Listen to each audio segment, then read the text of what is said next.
Hey everyone, it's Brad and Josh here, and we welcome you to We'll Bring the Popcorn, the ultimate film and TV podcast. On today's episode, we're going to be reviewing the new comedy film Good Fortune, as well as Season 2 of DC's Peacemaker. Well, Jim Carrey just can't stay retired. It looks like he's in talks to play the lead in the live-action Jetsons film. That'll be playing George Jetson. Looks like Colin Trevorrow, who did the Jurassic World trilogy, is in talks to direct, but it's kind of interesting that they're getting him another adaptation to join into here. And I don't know fully how I feel about this, because that cartoon was very kind of niche, that it had one season in the 60s, even when like very few markets out there could do color television in that time. And it lasted only one season, and then jump ahead almost 20 years later to the mid 80s, and they got two more seasons there. So I think a lot of us who grew up in the 80s and 90s, you know, we more remember that two seasons in the 80s. I thought it ran for a lot longer, like all the reruns and everything else that we saw of it as kids. But it's one of more the kind of obscure type of things. I mean, you've got the robot maid Rosie, you've got his dog Astro, but you have like, it was a lot about the style. It was that very sharp, pointy, futuristic of what the 60s, 70s thought that the future was going to be. You have flying saucer shaped, you know, vehicles that can be folded up into a briefcase and stuff. Like, it's going to be very CGI heavy.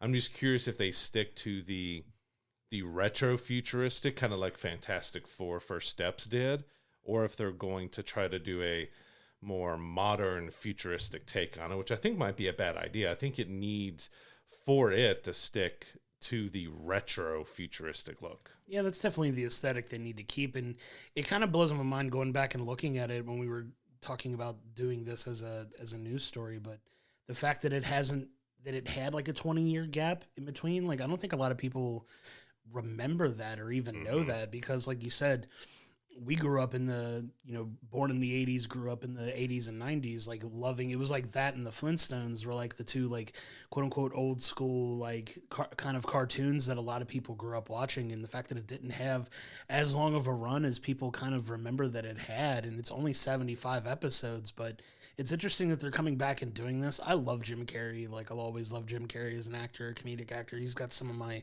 all-time favorite comedies, but the aesthetic of this movie is going to be really important to kind of nail down. I hope they do stick with that, like, retro futuristic aesthetic when it comes to, like, how they shoot this, because, you, like you said, you know it has to lean into the CGI-heavy stuff, but it's kind of funny that the time period that the Jetsons were trying to predict the future is kind of like where we're at now, and where are my flying cars? Like, everybody's like, you know, the two things we want are flying cars and hoverboards, like Back to the Future. And a flying car that you can fold up in a briefcase and not have to worry about a parking spot. Right, or even just a flying car in general, you know what I mean? Like, we don't have any of that stuff yet. Like, I'd love my own personal, you know, solo spaceship to just fly around for stuff in, but that, every time you hear it, every time you hear the words The Jetsons, that theme song gets stuck in my head like an earworm, just crawls its way in there and just gets stuck in my brain again. And I'm going to be singing, you know, that theme song for the rest of the day now, just to get it in your head. If you haven't watched The Jetsons,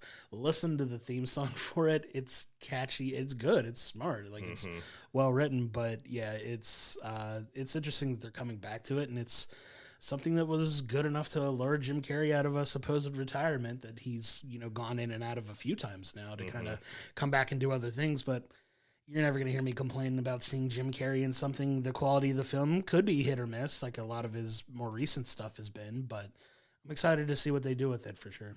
Yeah, it's also curious to think about his age when it comes to playing George. Are they going to age the kids up? Because Elroy was much younger, kind of elementary school age, while Judy was high school age and stuff. And, you know, Jim's in his 60s and everything. So you're looking at, if they, you know, have his wife in there, like, she's probably going to have to be in her 50s to 60s as well. So they're going much older with the parents. What are they going to do with the kids? Are they going to age them up, or are we still going to have them, you know, being younger? And like, who would play, like, Catherine O'Hara could be a fun, like, to play opposite of Jim Carrey, of being husband and wife, and that kind of retro futuristic. Like, if you really want to go hammy and slapsticky and just let those two go at it, that could be a lot of fun. But yeah, it's kind of interesting that we know there's sequels and reboots and everything just done to death. And it's interesting that they're going to try to do the Jetsons here. We had the Flintstones live action movies that we did in the 90s. And you thought if they were going to do something like that with the Jetsons, it might have been in the 90s or early 2000s. And now we're 2025.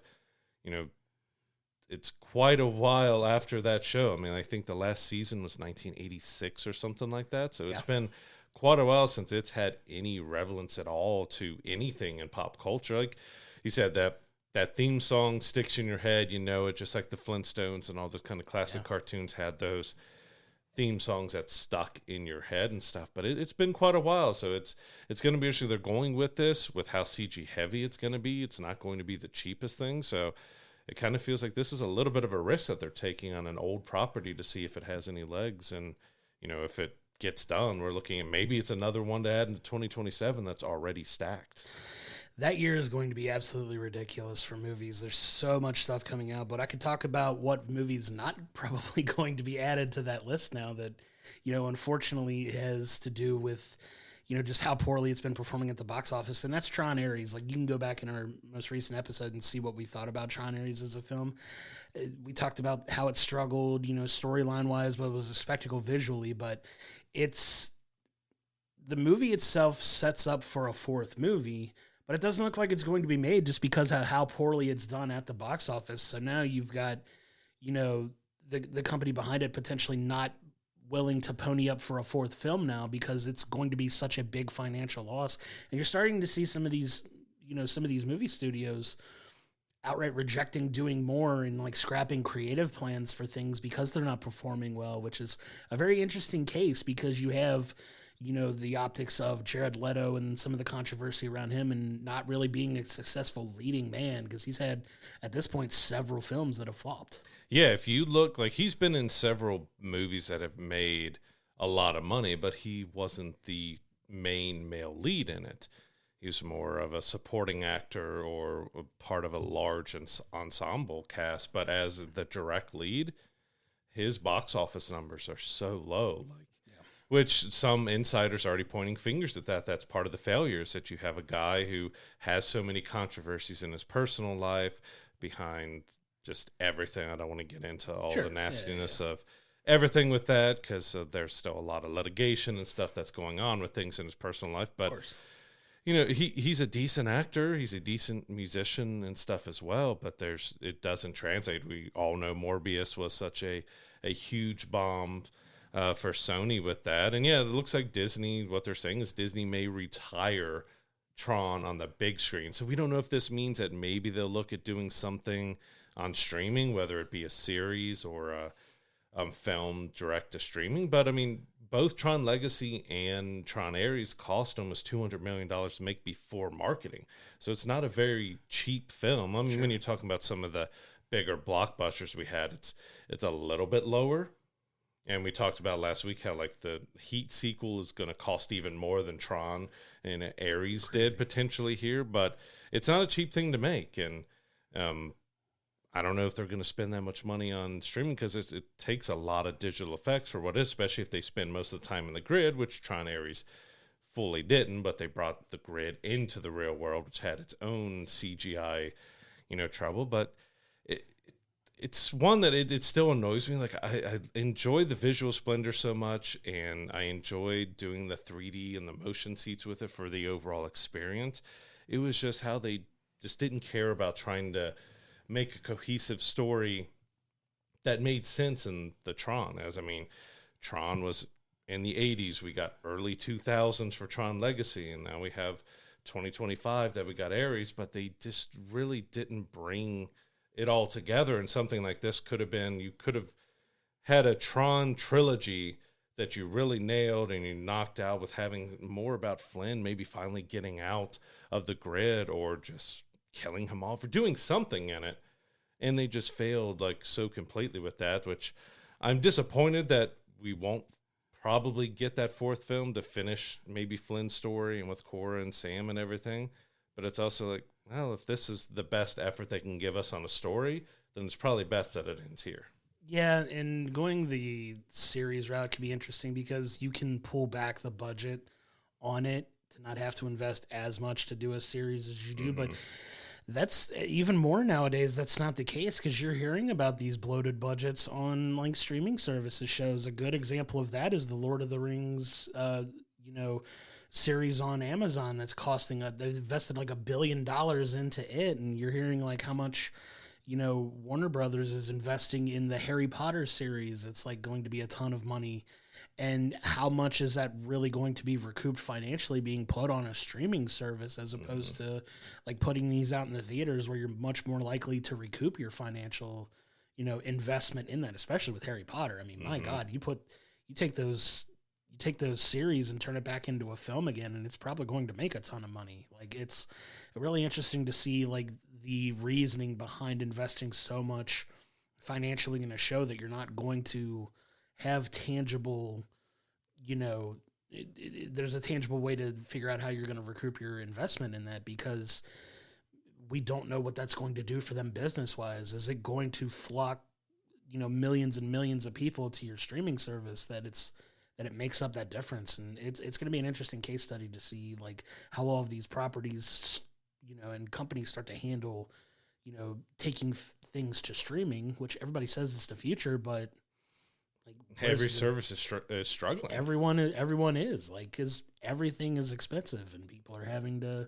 pick and choose what they keep. I've dropped a couple of streaming services just because I don't use them as regularly. Like, and it's unfortunate, but you know, it's an interesting case study to see what things are going to look like in a few years, like what bubble is going to burst where, and see what happens. You got Netflix. If you do the highest tier with 4K and everything's almost $30 a month now, and even after Tron Ares, you know, pretty much bombing, it made like 33 million domestically, 60 million internationally, and it's made, I think it had like a 75% drop off this weekend, which is a huge drop off.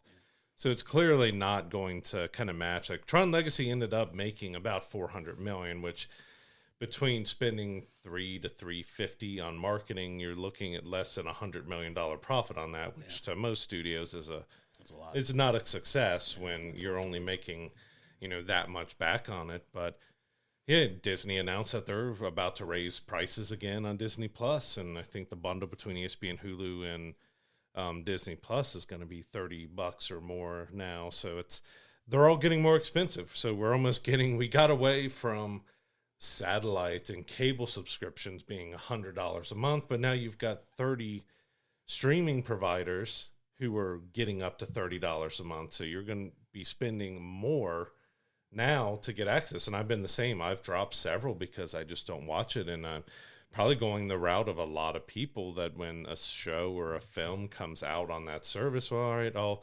subscribe for 1 month once that whole series has dropped, and I'll binge watch it, and then I'll cancel after that month instead of keeping that recurring subscription, because it's just not worth spending $200-$300 a month on all of these different streaming providers to have everything. Yeah, it's tough, man. Especially, and that's coming from us, and we're content people. You know what I mean?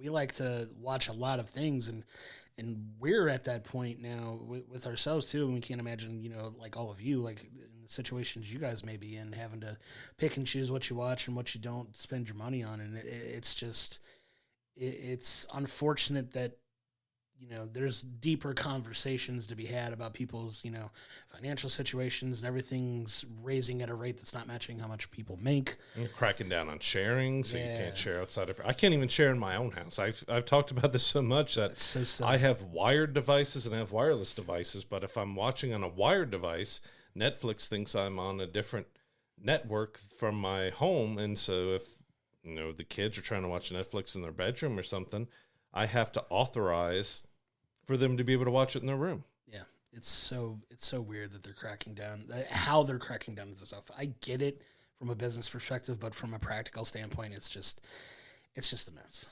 You feel like there's a crash coming for the streaming services, because if they all stop streaming, as we've talked about, families with kids in college or something that share with them, well, now you have to pay extra to be able to get them outside. Even me within my own house have troubles with this, you know, IP locking, because I have wired and wireless stuff in in the house. It's just creating a big mess, and a lot of people are speaking with their money of canceling the services because they're having to jump to too many hoops, and it just costs too much money to go through it. It's a mess, and something's got to give at some point, and we'll see what breaks first. But speaking of Netflix, we do have some more information on Stranger Things season 5, so we're closing in. First part is going to be hitting here in just a few weeks in November, but we got some more details about it. So season 5 is going to pick up 18 months after season 4, so we kind of know there's a decent little time jump in there. It's also been, 3 years in real life since season 4 to season 5. The Duffer Brothers did confirm the first 4 episodes will run between 54 and 83 minutes, and the series finale, which is going to drop at the very end of the year, is going to be 2 hours long. Now, there are some reports by, of course, there's those social media accounts that want to be the first to get information out, and they're trying to say, well, every episode's going to be at least 90 minutes long. Duffer Brothers finally kind of put a kibosh on that. Like, no, not quite. I mean, they're still over or around an hour, but they're not quite pretty much movies of every single episode. Yeah, it's been so much mixed messaging on this last season as far as like what they're doing. Like they say it's intense, but it's like they said it's like filming 8 movies, but the runtimes aren't lining up with that based on what the Duffer Brothers are saying. Yeah. So this is coming directly from the creators of the show themselves. So it's been a kind of a source of misinformation, it appears like, that's come out about the length and the episode runtimes, because I know a lot of people are actively planning on blocking out large chunks of time dedicated to watching this when it comes out, because it's going to break all kinds of viewership records when it does finally come out.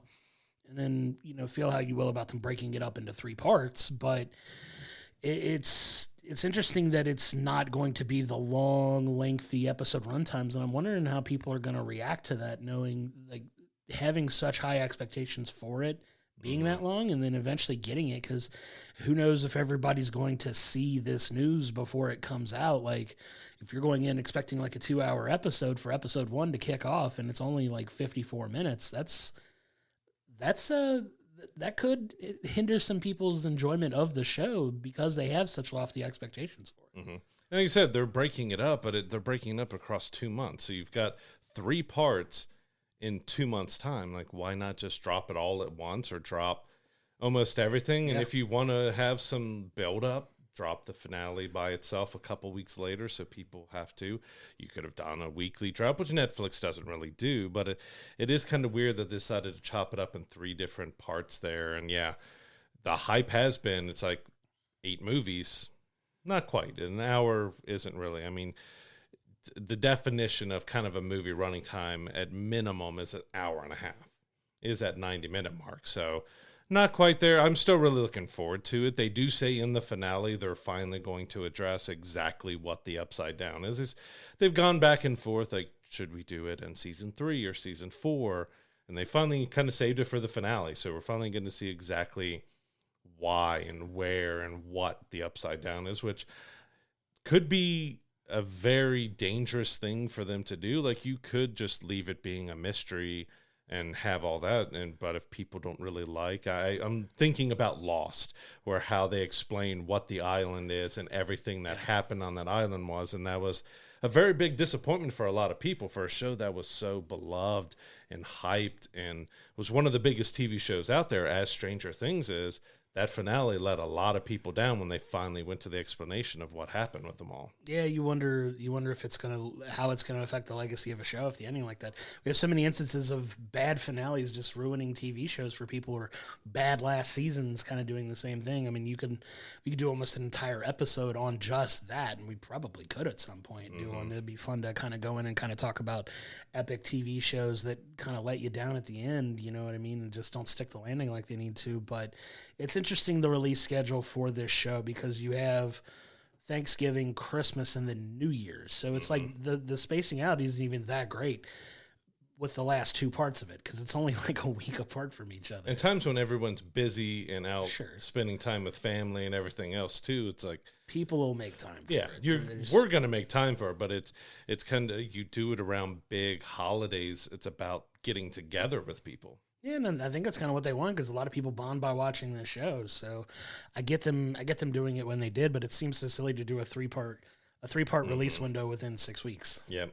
Or, what it is. Yeah. You could have done a part 1 and part 2, one in November and one in December, and it would have made a little bit more sense. Yeah, kind of like how they did with season 7, where the first half dropped, and then like 2 months later, you got the season finale, the back half of it, which was just absolutely epic. But it's gonna be fun. I can't wait to see how they stick the landing on it, and hopefully the finale delivers, because that's a big deal to wrap what's arguably the biggest overall Netflix series of all time. It's the OG show. Mm-hmm. It's the reason why, in my opinion, that Netflix is as successful as it is, because of a show like Stranger Things, which was their first big original television property that really blew up and raised the platform for that streaming service. And I think it's really important that they get the ending right to kind of send people out happy, because that show is the reason why so many of these other shows are made and are doing as well as it is, and there's a lot riding on it. And it's kind of crazy because we know the Duffer Brothers are basically moving on from Netflix after Stranger Things. They have a few spinoffs and some other things they're doing for them, because they signed a new deal with, I believe, Paramount, because they gave them movie deals. And the Duffer Brothers did reveal, and I wonder if it was a one last jab about, why they left Netflix, was that they asked for the finale to be released in theaters, and Netflix very quickly said no. Like, the fans watch it all on Netflix, they should watch it on Netflix. And they very quickly shot that down, while they're now, signing deals with AMC theaters to put more stuff in, because K-pop Demon Hunters did so well on the sing-along version, which they're putting back in theaters on Halloween here. But their biggest property with Stranger Things, they were so quick to say no. And you think that's got to have led to some of the tension of them wanting to leave, because they want theatrical experiences. They want things in theaters, and Netflix just, they're the biggest kind of leader in the streaming space of trying to kill the theatrical experience. Sure, and it's been weird how they've done some of their other theatrical releases for stuff, giving it like a 2-week run in theaters before it comes out like a month later. There's a small part of me that, if this is as big and epic of a finale as we're hoping that we get, that eventually they do kind of cave, and we're like, all right, we'll give it a limited run of like 2 weeks in a theater too. It doesn't have to be like immediately after the release of the episode, but do it in like a dead period, like March or early April or something, to like let people go out and see that finale in a theater experience. I think could be something that's a really cool and like special event that I think could do really well for him, especially considering how popular K-pop Demon Hunters was and did. I'm not saying it would be that popular if it made it out into theaters, but you never know. Like, it could do significant gangbusters. I know a large number of people that I know would be down to go see it in the theaters, and we'll see what happens with it. But that's something to keep an eye on. Yeah, because I fully expect, since we touch on with the Harry Potter series, that they put the first episode in theaters, or maybe when they get to the Deathly Hallows that they put the finale and stuff. And I definitely see them trying to put some of those Harry Potter series episodes out in theaters, and it feels like maybe that should be somewhat of a new thinking behind some of these bigger series and adaptations. If you're taking big things like Harry Potter and putting them on TV, that give them limited runs with some of those episodes. Like, I know even we mentioned with the Lord of the Rings series on Amazon, the first 2 episodes were released in theaters, and we went and saw that. So you get that theatrical experience of Lord of the Rings. I have a feeling that's probably going to become a little more common, probably not by Netflix, but from others here. And especially I see Warner Brothers and HBO wanting to release some of those Harry Potters in theaters. So it's going to be interesting to see if we do get that trend, and if Netflix starts lightening with this deal with AMC, if they start lightening up on allowing their shows to have something, or movies having something. Because the latest one is Frankenstein, which it didn't release anywhere near us where we could go see it, other than I think next week it's expanding in a few more that we'd have to travel a bit to go see it. It's got that 2 weeks limited theatrical run before it comes out on Netflix, which you would hope that you would get a little bit more than just a very small limited release window in the big cities and stuff, so more people can enjoy it. Because then it's like, well, what are you really expecting it to do in theaters if you're giving it like 500 screens instead of 3,000? Yeah, it's an interesting rollout strategy that they've got, going on for some of these, and I'd love to be in the room where they kind of talk about those things and see see what strategically makes sense for them. But one thing I do want to pivot us to now is a complete 180 from just streaming service movie talk, and kind of back into sports a little bit, because you have Apple is, with the success of the F1, the movie, we've talked about them trying to get the rights to Formula One, active Formula One races. And, it appears they've been successful at doing it. So they've now signed a new 5-year deal to have Formula One races exclusively on Apple TV Plus in the U.S. starting next year. So that's a big deal for them, because, it might not be the biggest sport here domestically, but internationally, Formula One racing is huge. It's a very big property, and good on Apple for getting the rights to something that could bring a lot more eyes to Apple. And as we know, Apple's marketing isn't the greatest. So getting an international audience pool like Formula One is a big get for them. Yeah, it's a 5-year deal worth $750 million. So that's got to give you some sort of insight of just how big F1 is outside of it. And this is kind of an attempt to expand it more into, you get a lot of people, if they're into NASCAR or other type of racing, they're checking out probably F1 and other things than that, but it has been as big of a hit here in the States as it is internationally. So this could be a gateway of helping get that sport much bigger, because, F1, the largest box office for an original film this year. Yep. And it's another one where you talk about streaming. Apple has their own streaming service, but they put F1 out in theaters for a full theatrical run. It hasn't even, or it's coming close now for it to finally release on Apple TV to stream almost 3-4 months after it released. So they waited a very long time before they even put out on their service. But they also did something that I'm going to poke fun at, because it's what we've dealt with HBO Max and changing to Max and all that stuff, where they change the name of these services hoping that it's going to do something, but they just add some more confusion. So Apple TV Plus is now just Apple TV. Now, if that's a little confusing to you, it's because Apple TV is the name of their streaming device, physical streaming device. It's also the name of their apps where you can access this stuff that doesn't exactly give you access to the TV. So you could have the Apple TV app, but not have Apple TV Plus, because there's some stuff they could allow you to watch without the service, and now the service is Apple TV. So like for F1, which is going to start in 2026, you're going to be watching F1 races on the Apple TV service through your Apple TV app on your Apple TV device. Like, you have 3 different things which are related, but there's so much more you can do on the Apple TV device, because you can have Netflix and, Peacock and YouTube TV and everything else on there. But you have 3 things all named the same thing that all do different things. Like, it just feels like another HBO Max, where it just doesn't make sense why they took away the Plus from Apple TV, because that, even though it's just a minor thing, it sets it apart that, all right, Apple TV, this is the device. If you don't have an Apple TV, then the app is your Apple TV. And Apple TV Plus is a service. So what you're telling me is I could have my Apple TV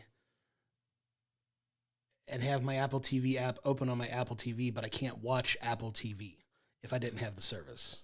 It's crazy. It's silly. How ridiculous does that sound? It's just like, I want to watch Apple TV through my Apple TV app on my Apple TV, but I better make sure I have Apple TV. Well, I already have Apple TV, and I have Apple TV, but I don't have Apple TV. Wait, Apple TV costs more on Apple TV? It's so silly and so ridiculous. Like, it sounds crazy. Full transparency, I have an Apple TV.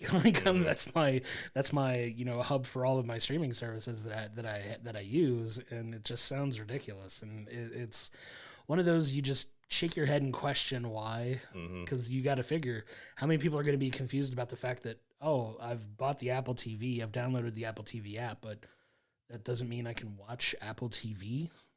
I need to get a subscription to Apple TV on my Apple TV to watch Apple TV. Right. It's we can go on forever with this stuff. It just doesn't make sense, because I've got the Apple TV streaming device, but I've also got the Apple TV app on like my Xbox and my phone and stuff.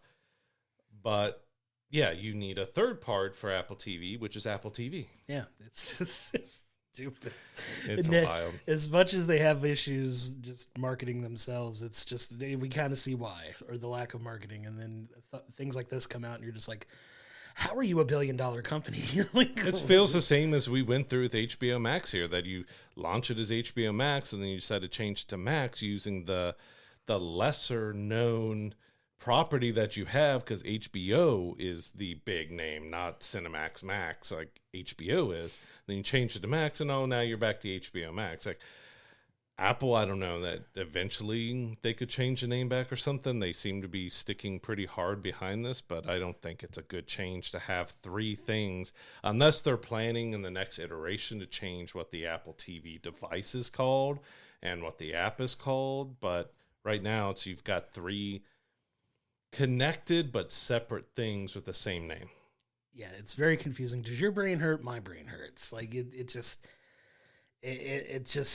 makes me shake my head. Yep. And I don't understand the thought process behind it. Like you said, hopefully the next generation of streaming devices they bring out gets rebranded to Apple Home or Apple something. You know what I mean? Like there's something different that they could call it that would kind of help delineate it from what it is. If they truly want to make Apple TV the service, Apple Max, and then they just change it to Max. Yeah, why not? Let's go for it. Let's just go all in. Let's just call it Apple HBO or something ridiculous like that. Who knows? But it's so silly. It's just such a questionable thing. But I want to move us into our film review of this week, which is Good Fortune. So this is a new Keanu Reeves comedy, which I was really looking forward to, because past like the Bill and Ted sequel that they did, he hasn't done a whole lot of comedies. I mean, he's had bit parts in like the SpongeBob movie and a few other things, but he hasn't done a full-on comedy in a while. It's been John Wick, it's been The Matrix, it's been,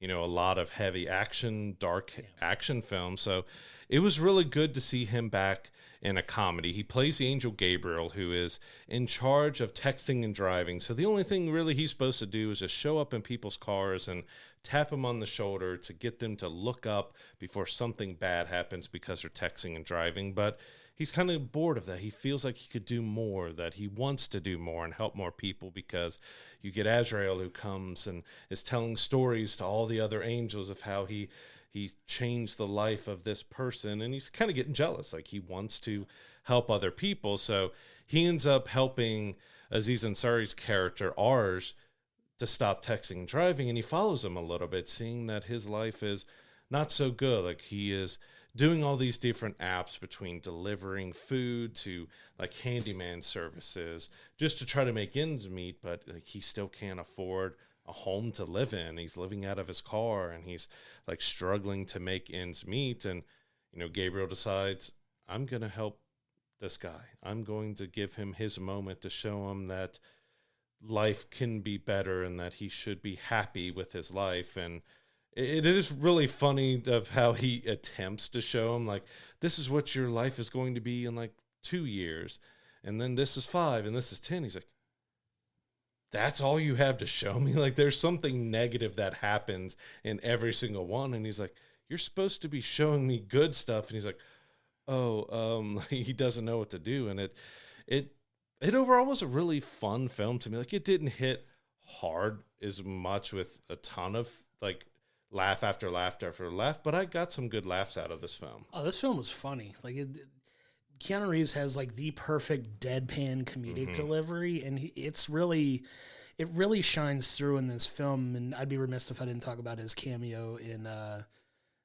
not his cameo, but his character in Toy Story 4 as well, as like one of the recent more comedy ones where he's just the over the top Evel Knievel type character. Duke Kaboom. Duke Kaboom was his name. Yeah, it was.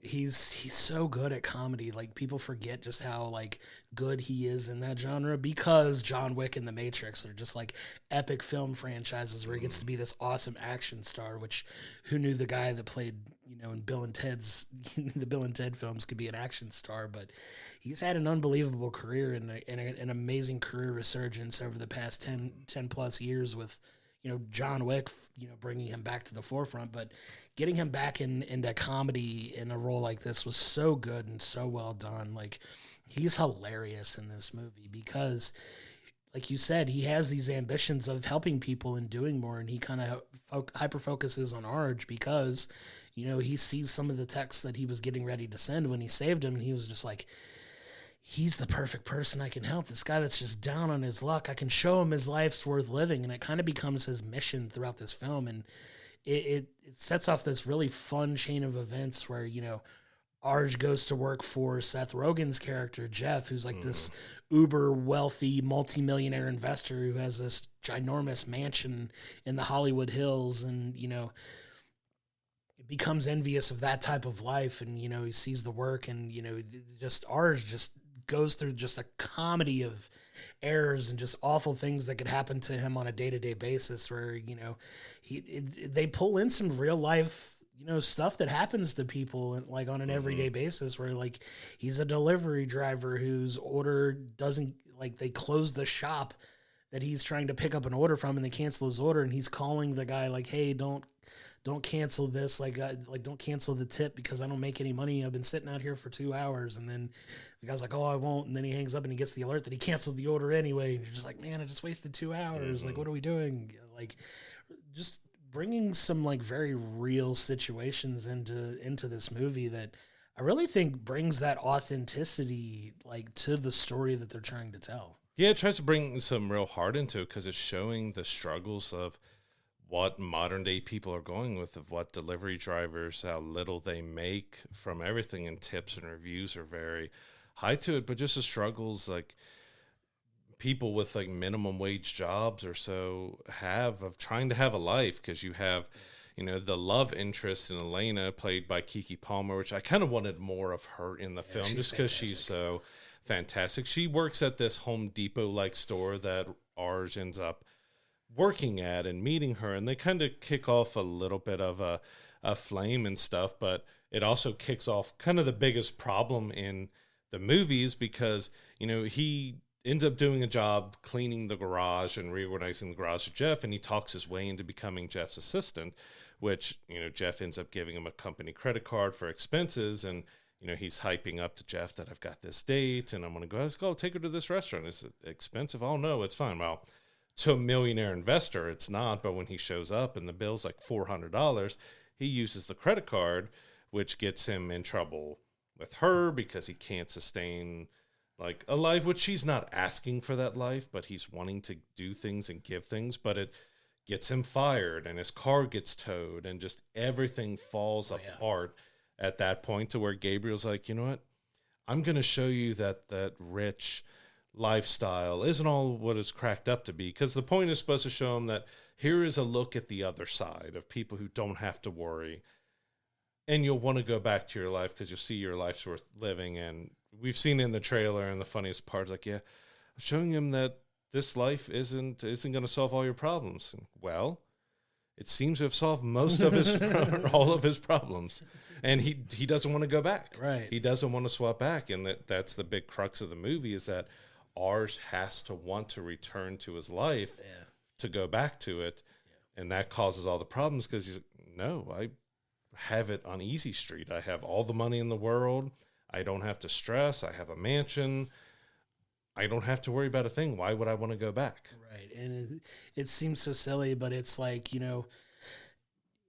it's literally what happens with people that like could happen with people that have a bunch of money like that. You know what I mean? Where it's just like, oh, it's just such a neat way of like showing it on film was the pool heater going out, and it's just like, oh, it's going to cost like $30,000 to fix this pool heater. And he's like, oh, it's fine. Okay. Do what you got to do. Like, it's not a small. Most of us have been like, well, I guess I don't have a pool anymore, but like, he's just like, it's fine. Go ahead and fix it. No worries. What's $30,000? And it's just, it's a really fun, like, social story of like, I'm trying to find the best way to explain it, because you see how easy it could be when you have money that you can use to solve all of your problems. And obviously everybody dreams of being, rich, and what we would do if we had that obscene amount of money and what we would do with it. But you get kind of the flip side of it too, where not only does Arj go and live the lavish life, you get Jeff, who's very much if if you want to call him a Nepo baby, where, the running joke from the trailer is like, where he talks about he came from nothing, but his dad was an orthopedic surgeon and his mom was an attorney for a major company. Like, he wasn't wanting for anything growing up, but like now he has to go and live Arj's life, and you see all the stuff that he goes through. But what I think really helps nail some of the stuff in this movie is Gabriel's role in this, and the fact that, he's stepping out of his bounds as an angel, and it gets him in trouble where he gets fired because he's interfering too much and he's not doing the simple things that he needs to do, because Gabriel's very much an entry-level angel trying to work his way up his, angel hierarchy ladder too, to get to a point of an Azrael where he can be an angel for more important things that he thinks is more important, making real differences in people's lives and not just saving them from texting and driving. So he loses his ability as an angel, and he has to start living in the real world too. And I think that's where a lot of the real extra oomph in this movie comes from, his interactions as being human and some of the levity that he adds and just the joy that he finds in life in some cases, and then realizing just how hard it is to be a human. Like I think his character arc is my favorite by far in this entire story, because he's just so brilliant and so good and written so well in this film. Yeah, Keanu is the glue of this film. Like, he overshadows Arj's story a lot just because Keanu is like, Arj is kind of the same type of character that Aziz Ansari plays a lot. Like, there's very similarities to a lot of it. So you get that connection too, but it really is seeing everything through Gabriel's eyes, because he is kind of like, not exactly dumb to it, but he just doesn't know what it's like to be human and to struggle and stuff. And yeah, when he becomes human, there's a really funny diner scene where he's trying food for the first time and he's trying to get him to try a cheeseburger, and he, like, when do I know when to swallow? It's like, you'll know. And then he gets handed a chicken nugget, and the childlike face that you get from Keanu when he tries a chicken nugget, he's like, oh, if you like that, you try the milkshake. And he goes on this just like beautiful spiel about how the strawberries, this berry, of how just amazing and great this fruit is, and not knowing just how it was. And then Jeff's like, I mean, that's a chocolate milkshake, but you do you. That just works so well when we got that kind of childlike, just not knowing of what to do, because we even get the joke that he shows up to the, Kiki Palmer's character's trying to get a union going at the Home Depot like store to, make lives better for people, because they're not making that much money and they're struggling and stuff. And he shows up in support, but he's just rambling on about stuff that all of them are like, who are you? Do you work here? Oh, no. Am I not supposed to be back here? Like, oh. And then he gets escorted out. But it's just that childlike innocence that you get out of a guy who's, 50, 60 years old, and you get that childlike wonder. And then he has to start getting a job, and he works as a dishwasher and working with Felipe and that relationship and stuff. Like, he discovers alcohol and more. And it's like, it's just that childlike that you see in Keanu, like, just made this movie so special because of that, because we were laughing at so much stuff because of Keanu from all that. It's so smartly written, and you're reminding me of probably my two favorite scenes in the film, one of which is the speech he gives at the meeting where they're talking about trying to rally support for becoming a union, where he just talks about money should be spent on fun things, and like, just go see the film for that speech alone, because it's so funny. But one of my favorite, like, that is so real moments comes when he gets his first paycheck as a dishwasher, and he's working with this guy Felipe, who's like running the store, running the place where he's washing the dishes at. Yeah. And he's like, Felipe, something's wrong with my check. And he's like, what's going on? He's like, I'm supposed to make this much money, but then they take some money for this, and then they take some money to talk about how we get our checks just taxed to death at some point, especially when you're not making that much money. And then he was just like, he's like, yeah, some of this goes to the local government, some of this goes to the federal government. And he just looks and he's like, that's not fair. I can't live off of this. I can't live off it. It's just so real, because it's just like so many people, like, that's the obvious part of it, but it's done in such a humorous way that it really worked for me. And it was one of my favorite scenes in the whole film. I'm like, yes, why do we have to have such high taxes? So much of our money that just goes like back out of our pockets when we earn it. It's just so It's so wild. There's definitely some playful commentary in this film that's taking pointed jabs at people in power, and even poking fun at themselves. Like they know they're Right. like Seth Rogen and that they're rich and stuff, Right. and they're trying to portray, the irony that a bunch of millionaires made a film about people struggling. Right. They kind of poke at that. Like we know that We know we it's have ridiculous. it have it well off, and there's so many people struggling, and that there should be about, especially like Jeff's boardroom speech and stuff that really connects on that. And if you watch a studio, there is some kind of like parallels in between a few things in that as well. But yeah, it really tries to get to the heart that you see that there's such this large gap between the wealthy and the ones who are making them wealthy, because they're out there grunting and doing all the work for very little pay while everyone at the top gets to make all the money. And they make a good commentary about that, which, really touches on the heart and the soul of the film there. And like, I did want to see a little bit more out of Arj and Elena's relationship, because we got it in bits and pieces. It serves like a point here, and then they kind of move away from it. Then it serves a point, and they move away from it. Because Keke Palmer was really, She's amazing. Just has this great chemistry and was really working well in it, but she didn't get as much as I kind of hoped she would have in that, because it was less of her kind of giving. I mean, she gives Arj a little bit of that nudge and the push about his real life, but it really is Keanu as the heart and the soul and the glue of this film, and just that childlike wonder of him not knowing what to do, but also starting to see stuff come together in the end of like people he saved from, texting and driving and other things like that.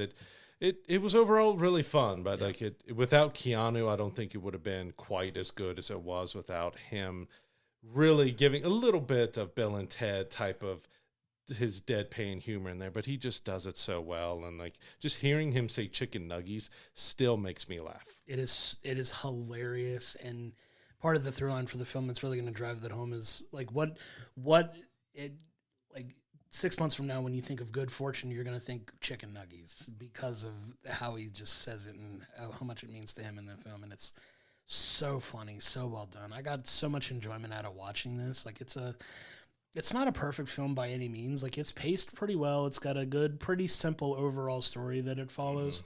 The humor is really the driving point in this film. Like you said, Keanu, if they didn't have Keanu Reeves in this film, probably wouldn't be as good as it was, because he gives just an awesome performance in this, and he's just so good, and I'm glad that he's back in this kind of comedic role that really works well for him.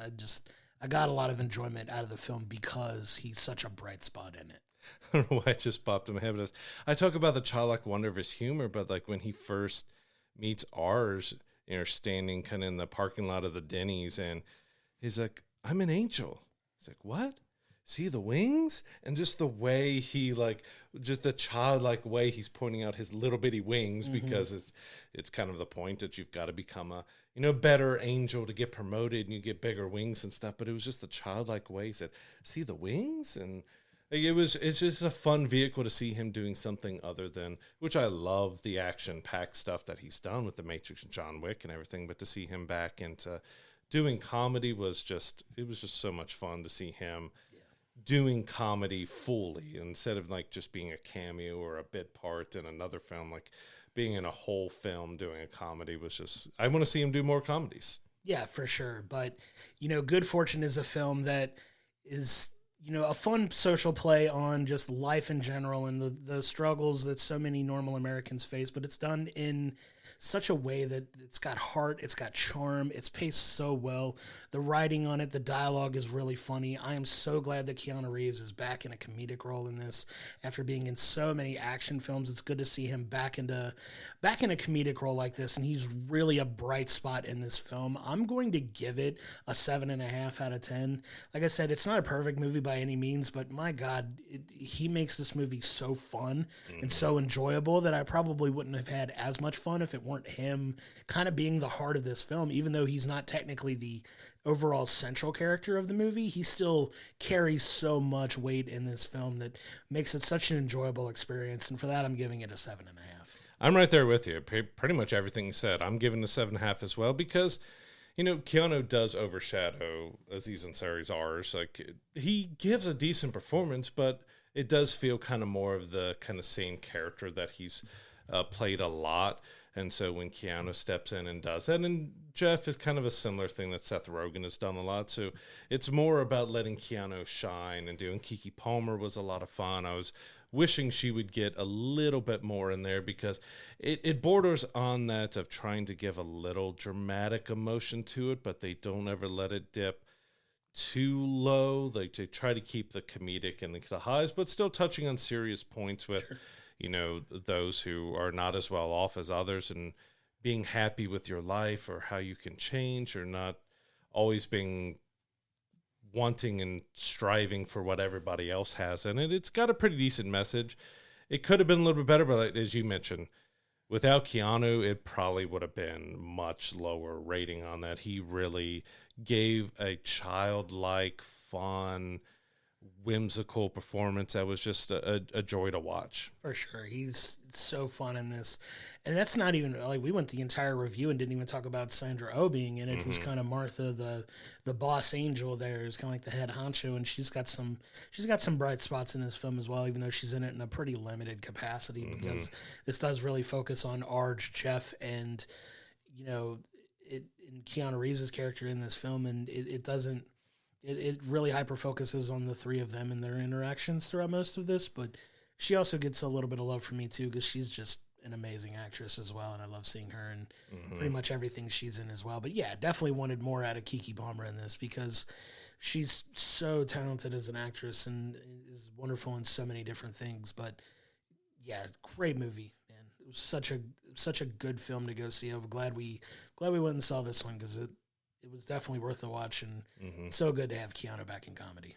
Yeah, so Good Fortune is in theaters right now. Go check it out if you want to see Keanu doing more comedy, if you've just seen a good laugh. Like, it's got a solid story to it, but you're mainly going to go into this wanting to see Keanu and all the ridiculous things that they try, because you could really tell that they're trying to see what is the most ridiculous things we could have him do and say that works in the movie, but makes it like really humorous because it's Keanu Reeves delivering it with his deadpan kind of style. So it was a lot of fun. Go check it out.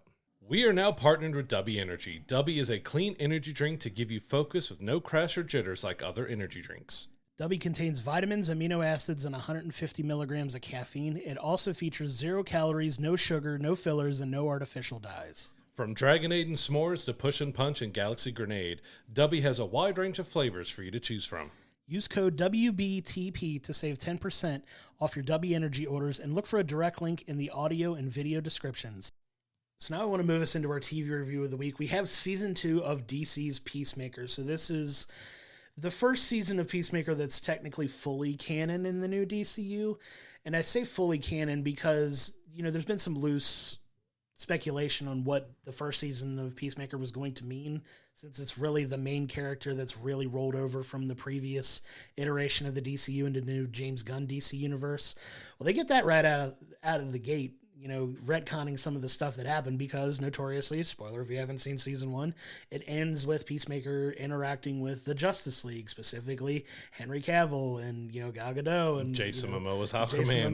Those jokes. Those jokes, which will go down in infamy. But they kind of retcon it out of the gate with the new Superman and the Justice Gang. So if you've seen, the new Superman film, those characters appear in it, and they kind of retcon it by having it retold as him interacting with them instead. But this really kicks off a second season here of Peacemaker, where you get kind of the fallout from that, where Peacemaker's really just trying to make a difference in the world. That's kind of been his big spiel, and it kind of jumps off with him trying to join the Justice Gang, essentially, where he goes and does this interview, and as predictably as it can in a comedy action, series, goes absolutely horribly. And, it kind of sets off a chain of events where Peacemaker, who's just trying to find his way as a hero in the world, and, he figures, I'm getting no respect here. Maybe it's time for me to look for respect elsewhere. Yeah, so needless to say, we're going to have plenty of spoilers with this going over the whole season 2. There's a lot of stuff that happens that we have to talk about, so if you don't want to be spoiled by it, as always, go to our recap at the end. But this season was quite a bit different than I was expecting, because, as you mentioned, we came in that Peacemaker season 1 was all part of the old DCU, and that they were going to roll it into the DCEU, and we were all curious how exactly they were going to do that.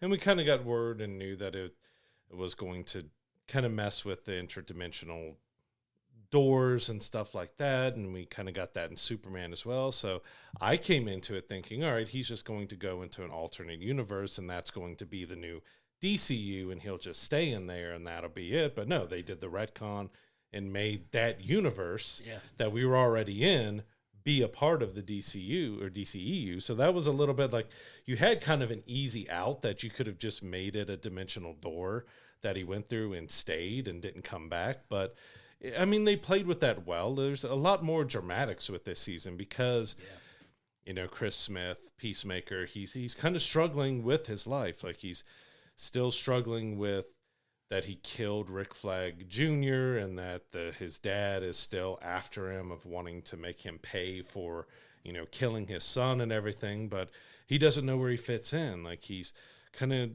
emotional about, well, I was just killing people to kill people no matter what. I didn't care how many people I killed.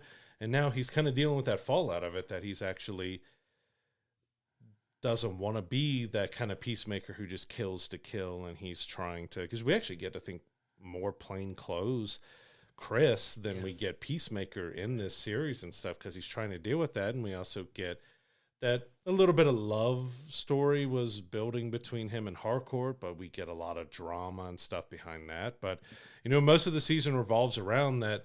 You know, we knew that his dad had this dimensional door, and that's where all the Peacemaker helmets and other stuff was kept. And, you know, we got that close to the end of season 1. But that dimensional door plays a huge part in this series because it leads to so many different worlds and everything else, but it also leads to an alternate universe where his dad is still alive and his brother is still alive as a grown man, played by, you know, David Denham, who for most people will remember him as Roy from The Office, gets to play his brother, because if you remember in season 1, his brother was killed as a child.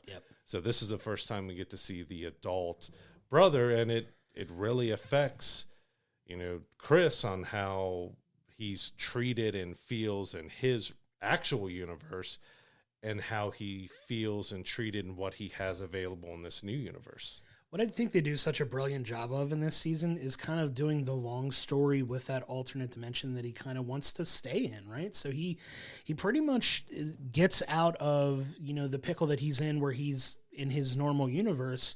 He's got Rick Flag Sr. coming after him heavy. Like, that's the emphasis of this season, is Rick Flag is hell-bent on getting revenge on Peacemaker, bringing him in, you know, just basically trying to kill him this entire season. And, you know, now you've got Rick Flag Sr. is the head of Argus. It's not Amanda Waller running the show. It is Rick Flag is fully in charge of Argus now, and he's using the full resources of his power as the leader of Argus to kind of apprehend Peacemaker by any means here. But it's still funny because he's trying to do that, but he's also still trying to do it legally. It's almost like he's trying to be a good guy, but he's not. Right, and he's walking a really fine line as Rick Flag in this, and Frank Grillo is just awesome. I love Frank Grillo as an actor, and he's so good as Rick Flag in this, but you get him trying to stop Peacemaker by any means, but he kind of abandons his team to go into this alternate dimension where you see early on where he's just accepted and loved because Peacemaker is this great hero in the universe that he goes in. And probably the heaviest spoiler we can give here is there's a fight very early on with his doppelganger in that dimension where he kills that Chris so he can go and assume the role of Chris there, and he tries to blend in, and you see how he's different personality-wise from the other Chris, and they kind of play with that throughout the season. But him just basically saying, you know, hey, I'm loved here, my brother's here, my dad's alive here, and I'm a beloved hero here. I'm going to stay here. And I love the story that they tell about what that dimension really is throughout that season. God wild. Because it takes a very, very dark, heavy turn later in the season, by the end of the season, where you find out exactly what kind of universe that is and what is happening. Because you see Chris dealing with things very much in his own personal bubble in a vacuum while not seeing the overall bigger picture, which kind of goes to talk about how, like, Chris is as a character, very oblivious to a lot of things in the real world. That's heavy on point here in season 2. There's a big joke about there's a mural that basically paints a picture of exactly what this world is, but they make fun of it like, how did I never see that or notice that before? Like, it's very obvious if you see that what type of world this is. But yeah, that was a moment when it happened, because we won't spoil exactly what happened there, but you know, you have a character who is out and you see people reacting to this character and it starts going really negatively and you're like, oh, okay, that's what's wrong with this world. But that joke, that's what had me laughing, that joke of how, you know, because you do get some of the other characters who were trying to bring Chris back. Like he's kind of making ultimatums with everybody, especially with Hardcore. Like, did that night on the boat mean anything to you? And she says no, because she's dealing with her own stuff. She's used to being a loner. She can't get, she's been blacklisted from any jobs, and that's all she knows is to be a spy and be this agent and stuff. And she's having a really hard time by picking bar fights and doing a lot of stuff, and she's never been one to kind of deal with her emotions and everything else. So she straight up tells him no. So he just wants to leave because of Hardcore in the alternate universe. They were in love and they had a relationship together, and he kind of talked to her, and there was a thing that, well, if you could be this type of guy, then we could give it another try. So he's kind of going back and forth like, all right, I need to know from you, Hardcore, I need to know from everybody else, is this anything going to happen here, or I'm just going to go live in that, you know, alternate reality. And you do get kind of mingling back and forth of them trying to come after him, but it does get some emotional weight behind the character, because he's dealing with, he hates his own reality, almost like Good Fortune. You're dealing with Arj, like not liking his own life, so he wants to live this other life, and it's very similar with Peacemaker. It's kind of where after watching Good Fortune and seeing the finale, it's like, oh, there's a lot of parallels between this, because Chris is very, I don't want to live in this world anymore. Everything is dark. I'm not accepted anywhere. Yeah. And then he has to finally realize what he did have and everything in that. But it was a fun season overall. It was kind of weird because we did get more emotion and stuff with it, but it did leave a little controversy with the finale, because a lot of people, which I've seen, and I've got my own feelings on it as well, where the finale left everything, because James Gunn said right now there are no plans for a Peacemaker season 3. Yeah. His story, whatever happens with him and these characters, we'll explore in some other DCU properties, but right now this is it for Peacemaker. Which is crazy where they leave it off, right? Mm-hmm. And it's got a lot of people bummed out about it, because it's very much a cliffhanger-ish finale that at this point, knowing that they may not go back and explore it fully is a little bit of a cop-out, in my opinion, because you leave something very open-ended, but they do introduce 2 really cool things that are potentially, according to James Gunn, going to play bigger roles in the DCU moving forward. And we'll get to those in a minute, but I wanted to shine a little bit of a bright light on the band that's featured heavily in this season is a local band of Cincinnati, a band called Foxy Shazam, that they go by a different name in the show that they use for them, that do like most of the music, until we get Foxy Shazam actually performing in the finale in that final musical scene that they do. Phenomenal band, amazing band. And, you know, they have even the theme song for season 2 with a brand new dance number. It's not the same up-tempo, intense, like hard rock, like epic season 1 intro, and a lot of people have strong opinions about how the season 2 intro's different from that, and it's maybe not as good or as catchy as the other one, but still a good song, great band that does get featured in the heavy end. And I do want to give, you know, our local band Foxy Shazam a little bit of love there, which so awesome that James Gunn knows who they are and brought them in, and apparently he's a fan of theirs too. So that was really cool to see them get a spotlight like this, and it was just it made me proud as a guy who's followed that band's career for a long time, seen them when they were playing shows in front of like 10 to 15 people, like seeing them really like blow up and be used in a property like this is really cool. And the other side of the spectrum, you get a band, Nelson, that maybe not everybody knows who they are, making a cameo appearance in there as well, because, you know, that boat ride, or time on the boat that Chris is referencing to Harcourt is these band cruises and stuff that he ends up taking her on. And it plays a big part of their story in two different ways, which was really well done. And if you look closely in one of those scenes, that James Gunn has a cameo in the back of the crowd and stuff. So he did throw himself in there, but it's not, because there's a lot of people who just want to hate on James Gunn, especially as Superman, because everything he posted had him in it for Superman. Like, he wrote, he directed it. He's the head of DC. Like, if he's going to put himself into some stuff, he can. It wasn't egregious that he's just like putting the camera in his face big, and you have to look for him to see him. Like, it's not something in this one that he's like forcing himself to stand out in. But yeah, it was a really interesting season because it tried to get a little more hard into it. Like, you had, you know, Daniel Brooks, still fantastic. I've loved her ever since Orange is the New Black and everything. It's being Chris's best friend and trying to be the one to talk sense into him. And you get some kind of emotional, heartfelt stuff between them, but also some silly stuff because she's trying to start her own security business and she's getting her advertisements out in different magazines. But there's one person who calls her to set up a job, but he thinks it's for something else. And that's just kind of a hysterical scene with her and Vigilante sitting on a porch, and he's listening to her phone call, and he's like, "Oh yeah, it sounds like he's asking for this." And she's like, "Oh no." It's so funny. Like there's some really fun bits into it, but it does try to add a little more drama, and to even get a Sad Eagly and other stuff in there. And you get Michael Rooker, who's appeared in pretty much everything James Gunn has done. He's back yet again, you know, trying to track down Eagly and take it out on this you know, weird Native American guy who's just kind of all over the place. And it's really funny that he thinks he's taken out Eagly, but then he gets overran by all the different eagles and stuff. And it's fun.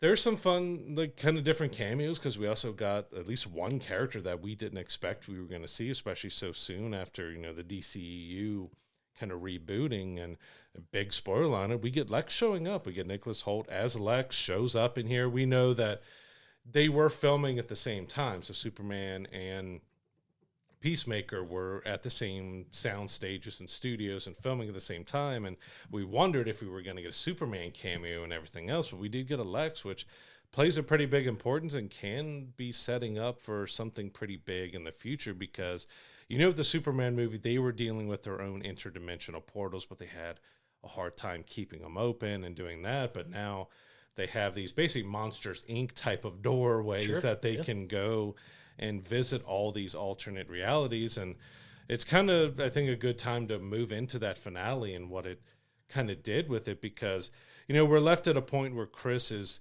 trying to really make his life for himself in that new reality, and he does finally figure out what is wrong with this reality. But we get scenes with his dad and his brother that really shock and change him, and he has a breakdown, and he just doesn't know what to do with himself. He'd just rather put himself in prison. And so, you know, he kind of turns himself in while the rest of the group is kind of taken over by Argus, and they're having to help them. And they're going through all these interdimensional doorways, trying to find something. You don't know right away what they're trying to find, but you get some wild worlds where there's gigantic skull creatures where they're screaming and yelling, and they're like, nope, not going to check out that world. Or they find one that kind of looks like Willy Wonka, but then these little alien creatures come out and just devastate and overrun them. And it's kind of a fun play with that. They don't spend a whole lot of time with it, but which is disappointing in a way, that you thought that maybe there'd be more importance to these other, because throughout the whole series, there's this alien creature who comes in to dispose of bodies of these alien rats. And there's a little bit back and forth, like Chris is yelling at him and telling him off, and others are trying to say hi to him, and it's just an alien creature. But it's a funny gag. We never visit that world. Yeah. So I thought maybe we would, but we do find out in the end what exactly they were trying to do with those doors. Yeah, you get this set up. So there's two major things coming out of this season that kind of frustrates people who are hoping for a little bit of a follow-up for season 3, of a potential season 3 for Peacemaker. But you get the full circle with Chris, who eventually kind of snaps out of it, and he's ready to kind of do the right thing and go and be the leader, and realizes that he kind of is the glue that holds that group together, you know. And they come up and they form this group that's called Checkmate, which is, if you're fan of the DC comics and know what it is, Checkmate is kind of like the Agents of Shield of the MCU. It's kind of like an equivalent of that. It's called Checkmate, where it's like this private organization that aims to do good in the world and things like that. It's kind of like a Shield-esque, not quite Shield. Yeah, trying to be an anti-Argus in this world. Yeah, it's just kind of trying to be the antithesis of that, and they form that group, but it ends with Chris being captured and being sent through a door into this world, and you're like, what happens? He gets left, and that world turns out to be what's known as Salvation in the DC comics, which DC is a metahuman planet that can sustain metahuman life, but they find a way that can really seal it off from the rest of the world, and that's going to play a huge crucial role in DC moving forward, because James Gunn has come out and said that it's going to play a big role in Man of Tomorrow, which is going to be the next Superman film, and that's going to be, the whole Lex versus Superman thing again. What's Lex's involvement with Salvation? He's the one that gave Rick Flag the idea to go looking there. And, that sets up the whole thing where Chris gets kind of abandoned in Salvation. He's isolated from the group, and you don't know, is there going to be a rescue mission to go save Chris? Do they know what happened? That's kind of the ambiguity of the finale, where we just don't know what's going to happen moving forward, because he gets taken and he gets dropped off on this planet and left there. And you're like, what is going to happen? What else is on that planet? Because you hear these ominous noises in the background. Like, what is going on in this planet that they dropped him off in, that these supposed metahumans are going to be dropped off there, and what is the plan for that planet? And it's got a lot of implications moving for DC going forward, but it really leaves this unknown for Peacemaker and what the future of that character is going to be, and this group, because like you said, they set up this group called Checkmate. Are they going to be more involved in other DC properties? Are they going to play more roles there, like that organization helping in other cases? Like, how is it all going to tie together? There's so many questions we have to have answered now. Yeah, and we got Flag kind of going full villain in the final episode, because as they're going through the doors and people are dying, he's seen laughing and cheering with the rest of his coast. He's got kind of part of Lex's group with him, handling these doors and stuff. So you get a few more other side characters that show up from Superman. But yeah, his plan is to rid the Earth of metahumans, and he wants to put them on Salvation on their own, and he doesn't care about it. Like, it's a prison, but he doesn't care about having them locked up. As soon as they dump him off in that world, they close the door, they move the door, and they can never get back. Like, he just wants to get rid of metahumans, and he's using Chris as the kind of bait or just an experiment to see exactly what this world is like. So we don't know kind of what this world is going to be, what it's going to introduce. Are there some already metahuman heroes or villains that Chris is going to meet on that planet that could play something? And then that is where it left a lot of people just feeling like that was it, because it spent a lot of time lightly setting stuff up for that, finale, and it just kind of ended. It wasn't the biggest thing, but also knowing that there's not a season 3 and it's supposed to conclude and move in through other properties, it's like, well, you left a lot. You've got Checkmate out there. You've got Lex and Flag. You have what happens to Chris. There's a whole lot to explore. Is it going to take 5 movies for us to get all the answers? Because we know Supergirl is up next, and he said it's kind of a Guardians of the Galaxy type of movie. It's a space type of adventure with her, less on Earth, more in outer space. Could Supergirl end up meeting Chris on Salvation or helping there? Or do we not see anything until Man of Tomorrow and we get some answers there? So it just leaves it very ambiguous. Like, we don't know what's going to happen in this character. So if you invested 2 seasons, plus you have Suicide Squad for, Peacemaker's character, we just don't know what the future holds for this character. And It's a little bit of we get, if you're going to integrate him into other movies and stuff, but you left a big cliffhanger of stuff where he is finally starting to get happy and accept his life and accept who he is, and then you just throw him in another dimension. It's like, okay, and that's it. That's all we have left. Yeah, it's problematic, right? And it's got a lot of people feeling a certain way, which we're big proponents of let's see the whole picture, right? Well, let's see what they do with it, because I really want them to really have some, as people who have invested time into 2 seasons of a show, like are big fans of the show like we are.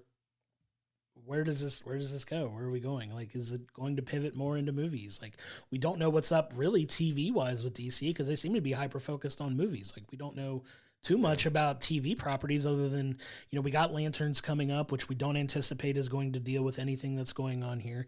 You got the potential Booster Gold series that probably isn't going to delve into it either. So they may be done with dealing with these characters on the TV side of it, and we got to wait for whatever they're going to do movie-wise to kind of continue on with their story, which is a choice, I guess. But he didn't completely close the door on a 3rd season, but it seems like whatever in the next few years that could be explored with those characters is going to happen on the film side of things, which mixed bag, but we'll see what the stories that they tell are and how they're integrated into them. And hopefully we get some answers, because like you said, there's so much more they can explore here, and we don't know where they're going with it. So we'll just have to see how it plays out. It's like, how does a Peacemaker character, because we know he was ultra violent, but he's trying to change some stuff himself.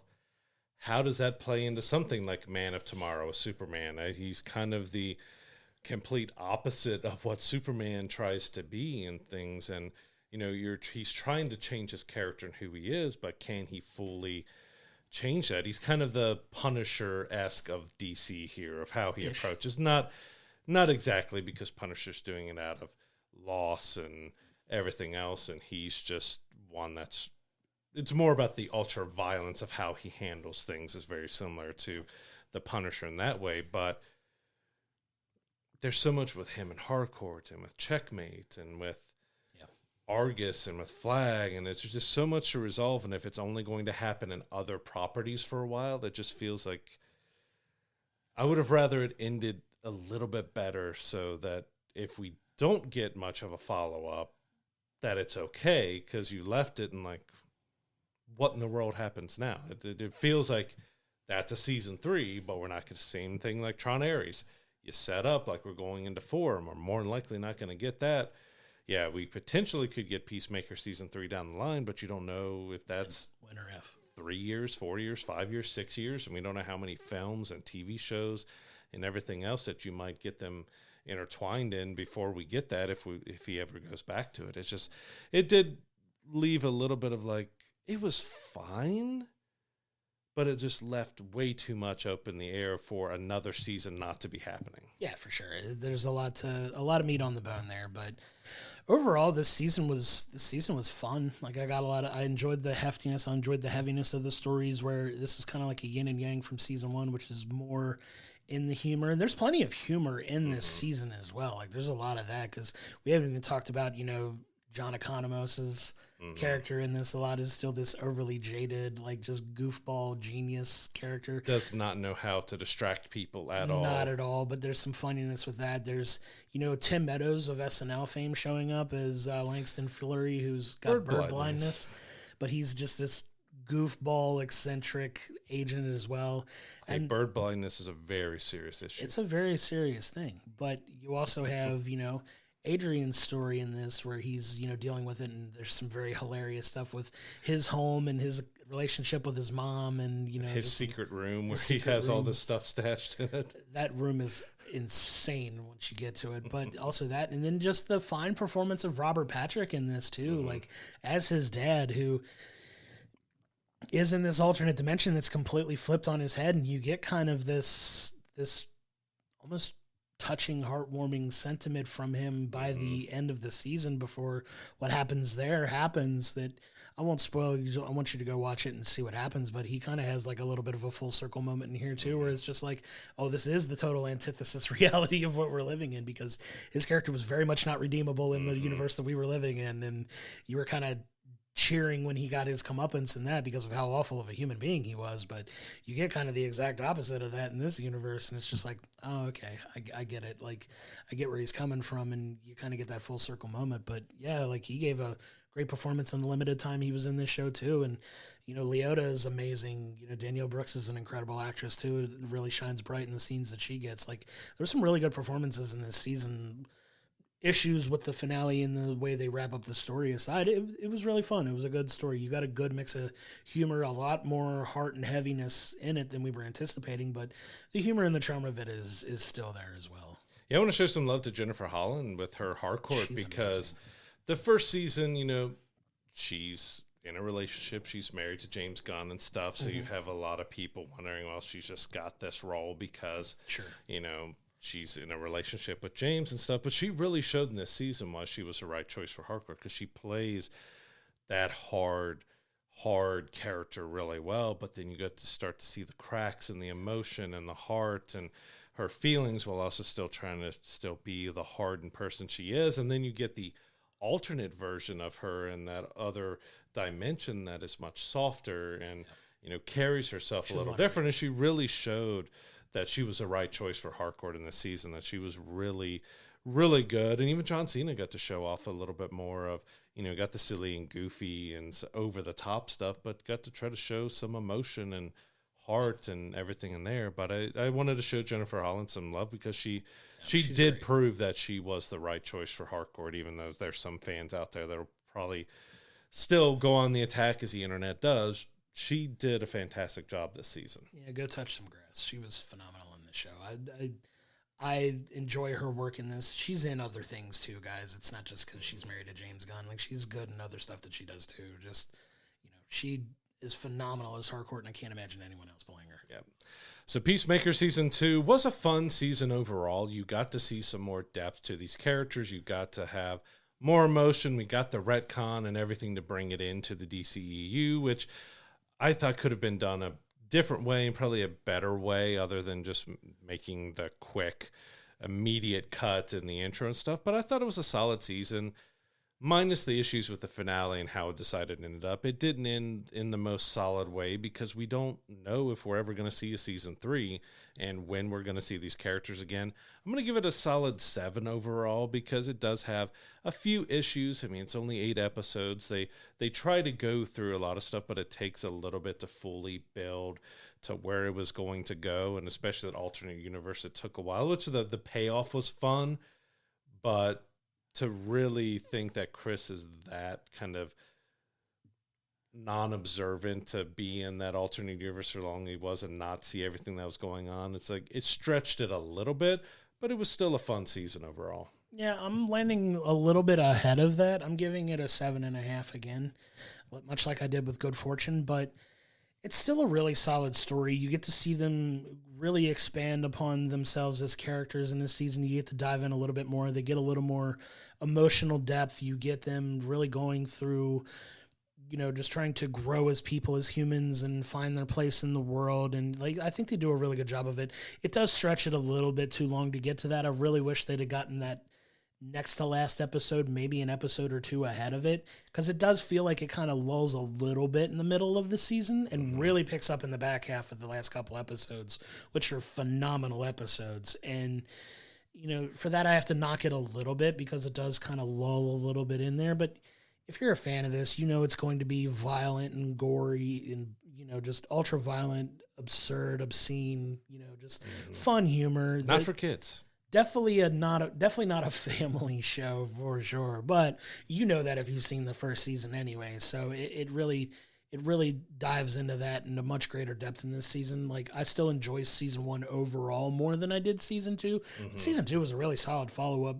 Issues with the finale aside and what it means for those characters moving forward with the rest of the DCEU at this point. But I still got a lot of enjoyment out of the season, and I want to go back and watch a couple of those episodes, especially the last 2, because the last 2 were just outstanding television and really well done.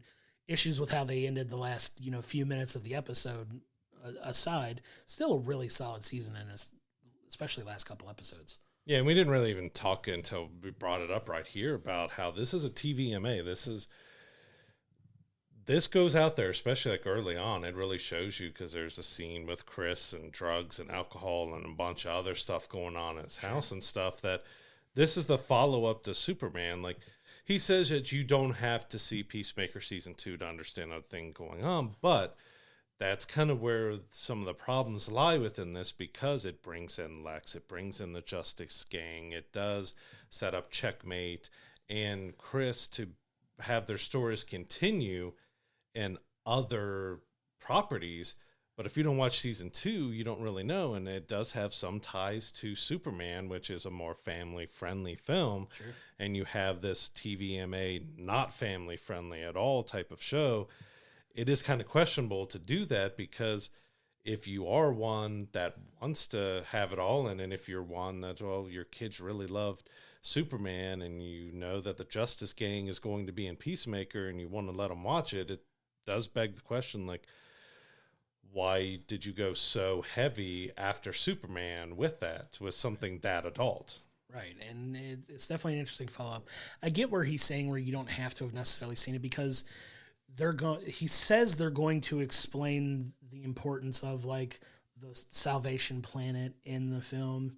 So they're going to dive a little bit deeper into that, which is where I think Peacemaker will come in, obviously, because he's there. If they're going to have it, he's going to have to, you can't not show him. But for us who are kind of completionists and like to know the full picture, like, it helps us. So it's kind of a mixed bag, right? Like, this is more for your hardcore fan audience that maybe casuals don't necessarily need to see. Yeah. See it to see how it plays into it moving forward, because he's been pretty transparent about that, which I appreciate. Yeah, I mean, he came and said, it's not for kids. Don't watch it with your kids. Right. And James Gunn has been pretty transparent about how all of this stuff works and ties in and everything, which, like I said, I appreciate. And, it's one of those, like, you don't feel like you need to watch it. You don't have to, but go watch this, especially if you've invested into season 1. You definitely want to see the follow-up in season 2, because it's a worthy follow-up to a really outstanding first season. Yeah, and it's just getting curious to see how DC is going to play this, because they say they're trying their best, because they see that Marvel got themselves in a little bit of a mess. So you feel like you have to watch everything to know everything of how they have this interconnected DCEU without having to watch absolutely everything. Because, like, what happens in Man of Tomorrow, if we see Lex with one of these doors, but we don't know how he went from the doors to, from his interdimensional portals to the doors without kind of that bridge within, Peacemaker here. So it's going to be interesting to see if they're able to fully have disconnected properties that are also connected and not have to watch everything. Because, I mean, if you watch Creature Commandos, you got to see, Rick Flag Sr. in there, and he was a hero in that, for the most part, a hero in that, but he also looked a little different. They had, Frank Grillo explained, I was doing another movie, during that time. I couldn't go gray and, white like I was in Creature Commandos, because they said, again, if you're voicing and playing the character in animation, you're playing it in live action too. So we've already got 2 connected but disconnected properties in that. And it's going to be interesting to see how, as they expand with the Lanterns and Supergirl and, eventually when we get another Aquaman and Wonder Woman and all that, how they're going to keep them disconnected but connected. Yeah, and that's the tangled web that James Gunn's going to have to weave. But all episodes of season 2 of Peacemaker are available on HBO Max. Yes, it is HBO Max still. Go check it out. Let us know if you've watched the season. Let us know what you think about it. We'd love to have that conversation with you and what it can mean for the bigger picture of the DCEU. Very excited to talk about that one, but I'm glad we explored that one. That one was a fun show to watch for sure. It was an interesting week, because I wasn't expecting, because I didn't start Peacemaker right away. Sure. I got a few episodes in, and then I got caught up right before the finale, but I didn't watch the finale when it aired. But after watching Good Fortune and having to watch the finale like a day before I watched Good Fortune to see kind of a little bit of the parallels of those stories was kind of really interesting. But I just love seeing Keanu Reeves back in comedy, because his deadpan nature works so well when you let him do that childlike emotion and stuff to it. I mean, again, you got a 50, 60-year-old man. I forget, he's like 59 or 60. He's getting up there, but you have him looking just like a child when his eyes light up to chicken nuggies, and like just the way he delivers chicken nuggies and some of the things he says in this is just so innocent and deadpan. It just works so well. Yeah, very smart. A lot of fun. Definitely go check out Good Fortune. Check out Peacemaker season 2. A really good week of a really good week of things to talk about. Those were both really fun and enjoyable watches. It was one that we didn't even touch on, the part that James Gunn came out saying that he wanted to have Deadpool be part of the finale of Peacemaker because, you're doing all those intermissional doors, that he was going to have him pop up behind a door. Ryan Reynolds was in for it, but he said it was just going to be too many hoops and legal things to jump through trying to work it out with Marvel to get Deadpool in there. But it would have been confusing, but it would have been a lot of fun to see Deadpool pop up in the DCU. It would have broken the internet had you had Deadpool show up in a DC property like that just because of the James Gunn connection. But if anybody could have probably found a way to make it work, it is James Gunn, because he has connections to both, and he didn't leave on horrible terms with Marvel and that entity over there. So probably could have made it work, but it was probably too much logistical red tape and nightmares and fees and other things that DC and Warner Brothers were probably not willing to pony up to make happen. But it's a fun what if of what could have happened in that episode, where you just open a door and he's just like, and just turning around and eating a chimichanga, just seeing Deadpool in there or something. It would have been something humorous, but would have been fun to see. And it's a fun what if and what could have been. Outside of what they're trying to build for the DCU, it's really interesting because James Gunn has made those comments like he would love to work with Marvel and make a deal where they could bring a Marvel versus DCU or a Marvel and DCU mashup together in live action or animation or something, and bring those, comic universes together. Like, there's still, as long as he's there, there's a strong possibility we could get that at some point. Now, really, it has to fit what DCEU is trying to do and where the MCU is that point, because we're getting into the mutants and, we're wrapping up a big phase. Is Marvel still going to be doing the phases? Or are they going to kind of change that for the mutant saga and stuff? But it would be really interesting if we ever do get even just one type of mashup between the two. I hope so. I hope it happens at some point, because you want to talk about a way to raise the bar and just maximize eyeballs on everything. That's the way to do it. Do a Justice League versus Avengers film, and it would just be bonkers. Like Hulk fighting Superman. It would just be crazy. You have Batman and Iron Man facing off in a Loki and Lex having a battle of the minds or something between each other. Like, it could be a lot of fun, but that's a conversation for another day. Yeah. Maybe coming up next week, we are going to be checking out the Bruce Springsteen biopic, Springsteen Deliver Me From Nowhere. We love Jeremy Allen White. We said right away when they were going to talk about doing a biopic about him, like, he's got the look of a young Bruce Springsteen. I'll admit, I'm not one who's actually a big fan of Springsteen's music. I can recognize his impact on music and the hits and everything he has, but I've never been a full big fan of his music. So I'm really interested to see if this, as not a fan, as was with like doing the Bob Dylan and Johnny Cash and all those other type of biopics we've seen in the last 10 years, if this can really make me feel something for Springsteen and really feel the music and get connected to his story and his songs and everything through the film. Yeah, it's an interesting snapshot of his life that's going to be taking place in this film. I'm hearing very early Oscar buzz for Jeremy Allen White coming out of this. Like, apparently he gives a very true award-winning worthy performance in this. I'm excited to check that out. Apparently he does, like so many others do when they take on these roles, he does all the singing in this film, so it's going to be really cool to see how he really embodies Bruce Springsteen, that iconic, gruff, kind of Americana-type voice that Bruce has that's just so iconic, and just really interesting to see this snapshot of his life that is going to be explored in this film. It's going to be a fun one to check out. Do we get the infamous Super Bowl performance where he slides crotch first into a camera? No, it's not going to be at that. It's not going to be at that point. That's the thing that pops in my head with Springsteen now, is that the cameraman's just right there, and then he slides directly into him. Like, okay, oops, yeah, definitely not that point of his life, but it's going to be a fun one to check out. I'm excited. Yeah, I mean, we've had a lot of biopics recently in the last, like I said, 10, 15 years. We've had the Queen biopic, and we've had Amy Winehouse, and we've had quite a ton. It's really going to be interesting where this kind of fits in with, the gravitas of all those others, even like the Elton John biopic and, so many other things. Like, most of them been pretty solid, so I'm really looking forward to see how Jeremy Allen White plays something a little different than we've seen him in quite a lot. And then, like, after this, we see him playing a Hutt and a Mandalorian Grogu, so we're starting to see him expand in quite a few different characters here. But that's all we have for you this week. Thanks for tuning in, and we'll see you on the next one.